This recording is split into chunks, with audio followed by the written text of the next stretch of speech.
All'autonomia, 23 materie, abbiamo presentato l'impalcatura, il Veneto è pronto, ma un anno non c'è ancora questa autonomia, una delusione, che cosa vi aspettate? Assolutamente no, delusione, anche perché volendola proprio vedere fino in fondo è detta tutta, e questo anno l'abbiamo utilizzato, fra l'altro con un governo abbastanza sul vacante, l'abbiamo organizzato per redigere il progetto. Oggi il contratto è pronto dal 2 ottobre e quindi l'attesa per noi inizia dal 2 ottobre, ce l'ha sul tavolo il Presidente del Consiglio, è un bel contratto perché parla di 23 materie ed è solido per un'autonomia vera.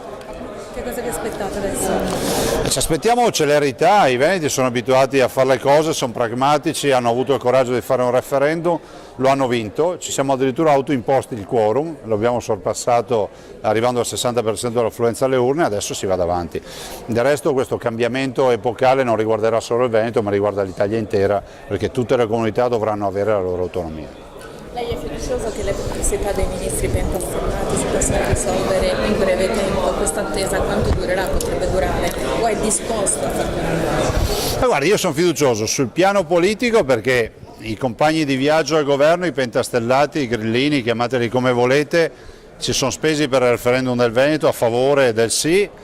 Sono gli stessi che hanno firmato con noi un contratto di governo che prevede l'autonomia del Veneto, sono gli stessi che hanno votato con noi un DEF che prevede l'autonomia del Veneto e della Lombardia e di chi ne ha fatto richiesta. Questo sotto profilo politico, sotto profilo umano mio nonno mi diceva sempre che solo i mone non cambiano idea, per cui c'è sempre tempo per migliorare. Il suo ripensamento sulle eventuali 23 materie in 9 decimi? Assolutamente no, guardate, noi non facciamo le finte autonomie, l'autonomia vera è quella della Costituzione, ci dà l'opportunità di avere 23 materie, le abbiamo chieste tutte fin dal primo giorno, qualcuno parlava di utopia, alla fine quell'utopia oggi è realtà. Del resto, se pensiamo che l'Italia debba diventare uno Stato veramente federale, come lo interpretavano i padri costituenti del 48, bisogna andare verso le 23 materie. Se invece pensiamo che debba essere un'autonomia finta, allora buttiamo via le carte. Si tratta di un'autonomia a livello nazionale per tutte le regioni sostenibile, secondo lei, parlando di conti dello Stato? Assolutamente sì, perché l'autonomia è responsabilità.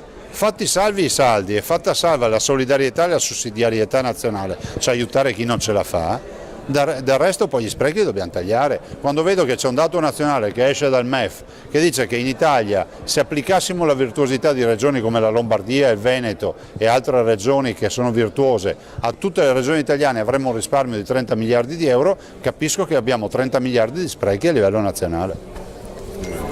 Grazie. Un bel risultato che viene fuori dal grande lavoro fatto da Matteo Salvini e dalla squadra che abbiamo, però se volessimo vederla fino in fondo, oltre a dare il mio grande in bocca al lupo a Fugatti e ai ragazzi dell'Alto Adige, dico che in Alto Adige in particolar modo ne viene fuori un segnale, la Lega viene premiata come forza di governo, quindi per essere credibile come forza di governo e come forza che è autonomista, perché l'Alto Adige dice la Lega è una realtà seria che si può occupare della nostra autonomia, quindi vuol dire che il 22 ottobre 2018 ancora una volta si conferma che il popolo vuole l'autonomia e Roma deve dare subito risposta. Con questi risultati in Alto Adige le Olimpiadi saranno più facili? Ma le Olimpiadi non sono mai facili perché abbiamo a tutt'oggi due competitor che sono Stoccolma e Calgary del Canada, quindi noi siamo in 3 a giocarci la partita. Vi ricordo, onde evitare confusione, che a giugno si decide, il CIO a giugno a Losanna decide. Noi già abbiamo la nostra roadshow partita, sono già iniziati i sopralluoghi del CIO, dovremo essere presenti a Tokyo, dovremo andare in Australia e lì dovremo promuovere ovviamente tutta la partita delle nostre Olimpiadi, ma ce la faremo. Ma lei a Bolzano appunto la Lega possa diventare forza di governo come parte italiano? Oppure... Ma guardi, queste sono partite che segue direttamente ovviamente Massimo Bessone assieme a Matteo Salvini. E dall'altro io poi vado anche male a fare commenti, ovvio che io tifo sempre perché la Lega vada al governo, io tifo per questo, dall'altro poi non conosco poi i dettagli dello statuto regionale, dell'Alto Adige, che prevede peraltro il bilinguismo, la presenza della comunità di lingua italiana, per cui non conoscendo a perfezione i dati evito ulteriori commenti, però dico tifo perché entri, punto. Presidente, scusa, a breve lei incontrerà le mamme del Campo San Pierese per quanto riguarda lo stato del reparto di pediatria, c'è molta preoccupazione. Ma io capisco la preoccupazione, sarò lì a spiegare che non c'è nessuna volontà di smantellamenti, di robe strane, ma è quella di continuare a crescere. E pediatri purtroppo ne mancano tanti, mancano parecchie decine di unità in tutto il Veneto, e l'abbiamo visto con Campo San Piero, l'abbiamo visto con Pieve di Sacco, l'abbiamo visto con Pieve di Cadore, lo vediamo anche, se se ne sente meno parlare, con gli grandi ospedali, perché magari le 2, 3, 4 unità che mancano non pesano come nel piccolo ospedale. Però questo è, ma la sanità del Veneto continua a crescere e nessuno verrà abbandonato.